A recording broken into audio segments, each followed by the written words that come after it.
I remember when Christy and I launched out in 2015 in the midst of a wilderness season, and I would go to sleep at night hearing chatter. It was intense. The fear of man still gripping me was being triggered, yet I had been through too much to back down or continue to appease people like we had done for years, forfeiting our call over and over. I was done, and the fear of man I felt was a worthy sacrifice to keep heaping up on the altar every night in those hard moments. Then it started, simultaneously as wild testimonies starting coming in from the small drop in the ocean we were. I started getting texts and calls from people that were once in our world that didn't understand what we were doing or why we broke away from the church world to do it. I would find that even after my most articulate and heartfelt explanation of our journey, we were met with religious gaslighting, soulish warnings, and doubts we were hearing God. It came from our once closest friends, family, and leaders trying to shut down what they felt was a mistake or error simply for being true to ourselves and stepping into our prophetic shoes, and by it not coming under the control and covering of a Saul or mega empire.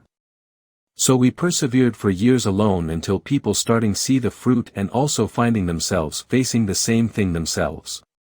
Which brings me to this hour we are in now, that in many ways is no different, however it feels more toxic 10 years later. The cry of the Pharisees says, "Submit or shut up," while the taunts of the zealous says, "Throw stones to show us who you are," yet the voice of the Lord is and will always be the only voice you need follow. It doesn't always make sense what he says to do, in fact I have found that mostly never does. But he is who we serve, not man. This is a time where God is calling many out of confinement and muzzling, and out from under the fear of man.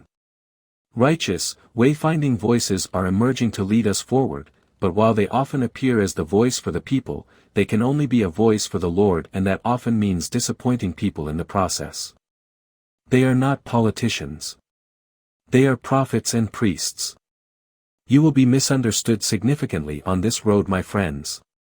There will always be opinions and pressure mounting on all sides, but if you live for the King, you won't be swayed. Know your assignment, know your message, and know your timing.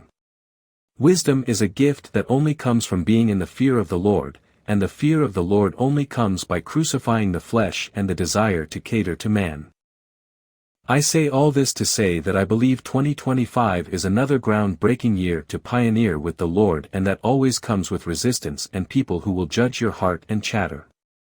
But don't take it personally, and don't let it shut you down or take you off course. Over the years I have seen many carrying a pure message and mission be either swayed to retreat and shut down or modify to accommodate the status quo. Let me say this to you as clearly as I can: stay the path. Stay in His presence. Stay in the fear of the Lord.